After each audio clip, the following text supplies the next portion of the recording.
বন্ধুরা, আজকের ভিডিওতে আমরা আপনাদেরকে বেশ কিছু সুখবর দেব। সুখবরগুলো হলো বাংলাদেশ কিন্তু চীনের কাছ থেকে 16টি জে-10C যুদ্ধবিমান ক্রয়ের ডিল ফাইনাল করছে। হয়তো আগামী কিছুদিনের মধ্যে জে-10C যুদ্ধবিমান আমরা পাব। এছাড়াও কিন্তু বাংলাদেশ চীনের কাছ থেকে আরও বেশ কয়েকটি সাবমেরিন ওয়ার্ডার দেবে, যেগুলো হয়তো আমরা কিছুদিনের মধ্যে ডেলিভারি পাব। এবং সর্বশেষ আরেকটি গুড নিউজ আপনাদেরকে দিচ্ছি, সেটি হলো বাংলাদেশ কিন্তু বেশ কিছু অস্ত্র ডেলিভারি পেয়েছে। আজকে সেগুলো সম্পর্কে জানতে পারবেন আমাদের ভিডিওতে। সেই সাথে বাংলাদেশ কিন্তু এবার অ্যাটাক হেলিকপ্টার কিনতে চলেছে। প্রায় 60টির মতো অ্যাটাক হেলিকপ্টার ক্রয় করতে চলেছে বাংলাদেশ বিমান বাহিনী, যেটা বাংলাদেশ বিমান বাহিনী প্রধান নিজেই তার ভাষণে বলেছেন। মাল্টি রোল কম্ব্যাট এয়ারক্রাফট এবং অ্যাটাক হেলিকপ্টার সহ অন্যান্য প্রয়োজনীয় সরঞ্জামাদি দ্রুত অন্তর্ভুক্তির জন্য আমাদের জোরদার প্রচেষ্টা অব্যাহত রয়েছে। আর এই কারণে বাংলাদেশ এবার দক্ষিণ এশিয়ার অন্যতম শক্তিশালী রাষ্ট্রে পরিণত হতে চলেছে। আর এই সব দেখে ভারতের প্রধানমন্ত্রী নরেন্দ্র মোদীর ধুতি ঢিলা হয়ে গেছে। তারা কোনোভাবেই বাংলাদেশকে আটকাতে পারছে না, তারা কোনোভাবেই বাংলাদেশকে তাদের আয়ত্তে নিয়ে আসতে পারছে না। বাংলাদেশ এগিয়ে চলেছে নিজের গতিতে, কেনা হচ্ছে ভয়ঙ্কর সব সামরিক অস্ত্র। এছাড়াও নিজ দেশে বর্তমান মিসাইল তৈরির এবং উৎপাদন কারখানা স্থাপন করা হচ্ছে, যেটা হয়ে গেলে বাংলাদেশ পৃথিবীর মধ্যে অন্যতম শক্তিশালী একটি রাষ্ট্র এবং দক্ষিণ এশিয়ার নতুন পরাশক্তি হিসেবে আবির্ভাব ঘটতে চলেছে বাংলাদেশের, যেটা ভারত কখনো কল্পনাও করতে পারেনি। সবকিছু মিলিয়ে আজকের ভিডিওটি অনেক বেশি গুরুত্বপূর্ণ হতে চলেছে, তাই আজকের ভিডিওতে অন্তত শেষ পর্যন্ত মনোযোগ সহকারে দেখার অনুরোধ রইল। তো চলুন শুরু করা যাক। আমরা প্রথমে বাংলাদেশের যুদ্ধবিমান ক্রয়ের বিষয়ে আলোচনা করি। আপনারা হয়তো ইতিমধ্যেই জেনে গেছেন যে বাংলাদেশ বিমান বাহিনী চীনের কাছ থেকে 16টির মতো জে-10C ফাইটার জেট ক্রয় করছে। আর এই জে-10C ফাইটার জেট হলো বর্তমান যুগের অন্যতম শক্তিশালী একটি ফাইটার জেট। বর্তমানে পাকিস্তান বিমান বাহিনী ও চীনা বিমান বাহিনী এই যুদ্ধ বিমানটি অপারেট করছে, আর এটিকে রাফেল যুদ্ধ বিমানের সমকক্ষ হিসেবে ধরা হয়ে থাকে।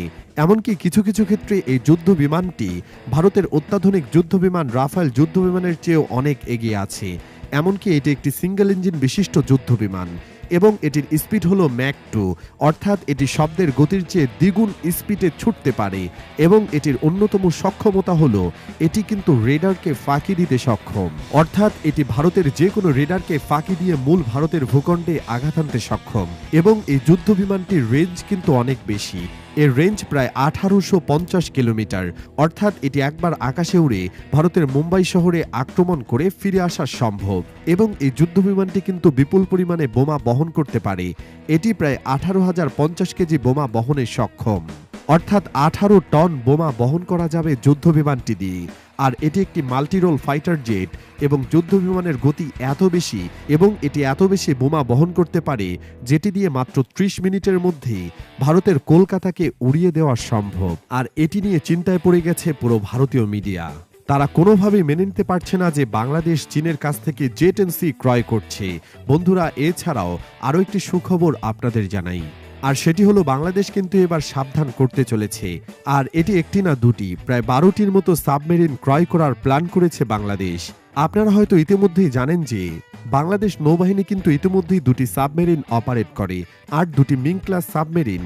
আর এই মিং ক্লাস সাবমেরিনগুলো বেশ পুরনো, তাই এগুলিকে আপগ্রেড করার জন্য বাংলাদেশ এবার চীনের কাছ থেকে পর্যায়ক্রমে 12টি সাবমেরিন অর্ডার করতে চলেছে।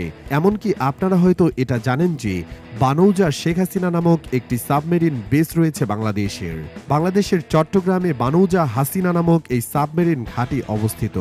এখানে প্রায় 6টির মতো সাবমেরিন রাখার ফ্যাসিলিটিও রয়েছে। এমনকি এই সাবমেরিন ঘাঁটি যদি একটু বাড়ানো যায় বা নতুন করে যদি আরেকটি সাবমেরিন ঘাঁটি তৈরি করা হয়, তাহলে সেখানেও সাবমেরিন রাখা যাবে। বাংলাদেশের হাতে যদি 12টির মতো সাবমেরিন চলে আসে, তাহলে বাংলাদেশ নৌবাহিনী কিন্তু দাপটের সাথে বঙ্গোপসাগরে রাজত্ব করবে। এমনকি ভারতের যে কোনো নৌ ব্লককে মুহূর্তে ভেঙে দিতে সক্ষম হবে বাংলাদেশ নেভি। এবার দেখার বিষয় বাংলাদেশ কবে নাগাদ এই সাবমেরিনগুলি ডেলিভারি পায়। বন্ধুরা, এবার আপনাদেরকে আরও একটি সুখবর দিতে চাই, আর সেটি হলো যে বাংলাদেশ কিন্তু এবার অ্যাটাক হেলিকপ্টার ক্রয় করতে চলেছে।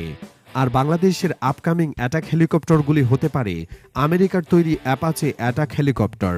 আর অ্যাটাক হেলিকপ্টার যুদ্ধক্ষেত্রে কতটা ভয়ঙ্কর তা আপনারা কল্পনাও করতে পারবেন না। ধারণা করা হয়ে থাকে যে যুদ্ধক্ষেত্রে 10টি যুদ্ধ ট্যাঙ্কের সমান একটি অ্যাপাচে অ্যাটাক হেলিকপ্টার। আর এই অ্যাপাচে অ্যাটাক হেলিকপ্টারগুলো বিশ্বমানের। এমনকি অ্যাপাচে অ্যাটাক হেলিকপ্টারগুলো বিশ্বের বিভিন্ন যুদ্ধে অংশগ্রহণ করেছে, তাই এর কোয়ালিটি নিয়ে কোনো রকম সন্দেহ থাকার কথা নয়। যুদ্ধক্ষেত্রে ভয়ঙ্কর এটি হবেই বাংলাদেশের অ্যাপাচে অ্যাটাক হেলিকপ্টার।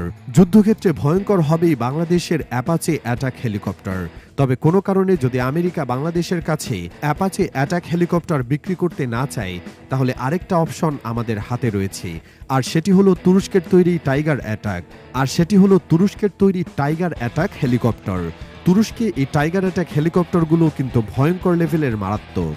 তবে সেটা যাই হোক, আমেরিকার হোক বা তুরস্কের হোক, যে কোনো একটি অ্যাটাক হেলিকপ্টার হলেই আমাদের চলবে, কারণ এই দুটি অ্যাটাক হেলিকপ্টারই প্রায় সমকক্ষ মানের।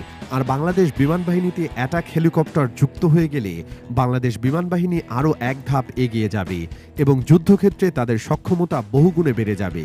বন্ধুরা, এবার আমি আপনাদেরকে আরও একটি সুখবর দিতে চাই, আর সেটি হলো যে এবার বাংলাদেশের তৈরি হবে ভয়ঙ্কর মিসাইল। অর্থাৎ বাংলাদেশেই তৈরি হতে পারে শাহিন 2 এর মতো ভয়ঙ্কর ব্যালিস্টিক মিসাইল। আর এখানে আমাদেরকে সহায়তা করবে পাকিস্তান। ইতোমধ্যেই কিন্তু পাকিস্তানের বেশ কিছু বিজ্ঞানী বাংলাদেশে এসেছে বলে খবর ছড়িয়েছে। হয়তো বাংলাদেশের গাজীপুরে খুব শীঘ্রই একটি মিসাইল ফ্যাক্টরি তৈরি হবে। এছাড়া চীনের সহযোগিতায় বাংলাদেশে কিন্তু এয়ার ডিফেন্স সিস্টেমের তৈরি JFNIও রয়েছে, সেটি তৈরি হতে চলেছে। অর্থাৎ বাংলাদেশে এবার তৈরি হবে আকাশ প্রতিরক্ষা ব্যবস্থা। FM-90 এর আরেকটি ব্যাপক কার্যকরী হল এয়ার ডিফেন্স সিস্টেম। যদিও এটি সরকারের একটি ডিফেন্স সিস্টেম, তারপরও কিন্তু যথেষ্ট কার্যকরী। আমরা শুধু যে অন্য দেশে আক্রমণ করব তা কিন্তু নয়, আমাদের নিজেদের সুরক্ষিত রাখতে হবে। আর এজন্য এয়ার ডিফেন্স সিস্টেমের বিকল্প হিসেবে আমি আরও কোনো কিছু দেখছি না। অর্থাৎ বাংলাদেশে এগুলোকে উৎপাদন করার সক্ষমতা অর্জন করতে হবেই। আমি আজকেও ভিডিওতে যেসব অস্ত্রগুলি দেখালাম, এগুলো খুব শীঘ্রই বাংলাদেশের বহরে যুক্ত হবে এবং বাংলাদেশ আগামী কয়েক বছরের মধ্যে দক্ষিণ এশিয়ার অন্যতম শক্তিশালী রাষ্ট্রে পরিণত হবে। তবে এখানে আমি কিছু কথা বলতে চাই, আর সেটি হলো বাংলাদেশকে অবশ্যই সামরিক শক্তি আরও বৃদ্ধি করতে হবে এবং বাংলাদেশের সকল নাগরিকদের, অর্থাৎ যাদের বয়স 18 থেকে 40 বছর, তাদের সকলকেই সামরিক ট্রেনিং বাধ্যতামূলক করা উচিত। কারণ আমাদের শত্রুপক্ষ ব্যাপক শক্তিশালী, তাদের তুলনায় আমরা অনেক ক্ষুদ্র। আর যেহেতু ভারত আমাদের সব শত্রু রাষ্ট্র, তাই আমাদেরকেও তাদের সমকক্ষ হতে হবে। তাই আমাদের সকলের বাধ্যতামূলক সামরিক প্রশিক্ষণ নেওয়া জরুরি হয়ে গেছে। ইসরায়েলের মতো ক্ষুদ্র একটি দেশ, যাদের জনসংখ্যা খুবই কম, মাত্র 90 লাখের মতো, সে দেশের সকল নাগরিককে কিন্তু সামরিক প্রশিক্ষণ দেওয়া হয়। ফলে আজকের এই যুদ্ধের সময় কিন্তু তারা টিকে আছে। এমনকি তারা পৃথিবীর মধ্যে অন্যতম শক্তিশালী রাষ্ট্রে পরিণত হয়েছে। ইহুদি রাষ্ট্র ইসরায়েলের মতো যদি বাংলাদেশের সকল নাগরিকরা সামরিক ট্রেনিং নেওয়া শুরু করে, তাহলে ভারতের কোনো রকম প্রভাব থাকবে না বাংলাদেশের উপরে এবং আমরা স্বনির্ভর একটি জাতিতে পরিণত হব। যুদ্ধক্ষেত্র থেকে শুরু করে সকল প্রকার অস্ত্র বাংলাদেশে উৎপাদন করতে হবে, এমনকি নিজ দেশে সবকিছু তৈরি করতে হবে। ফলে অন্য দেশের দিকে আমাদের তাকিয়ে থাকতে হবে না, নিজ দেশে আমাদের সবকিছু তৈরির সক্ষমতা অর্জন করতে হবে। তাহলে আমরা ভারতের বিরুদ্ধে যুদ্ধে জয়লাভ করতে পারবো ইনশাআল্লাহ। বাংলায় একটা প্রবাদ আছে যে যত বেশি ভারত বিদ্বেষী সে তত বেশি দেশপ্রেমিক, আর যে ভারতকে যত বেশি ঘৃণা করে সে ততটাই দেশপ্রেমিক। বন্ধুরা, বাংলাদেশের সামরিক শক্তি বৃদ্ধি করাকে আপনি কেমন চোখে দেখছেন তা অবশ্যই আমাকে কমেন্ট করে জানাবেন। আর এমন ভিডিও পেতে এক্ষুনি আমাদের চ্যানেলটিকে সাবস্ক্রাইব করুন এবং পাশে আসা বেল বাটনে ক্লিক করুন। আল্লাহ হাফেজ।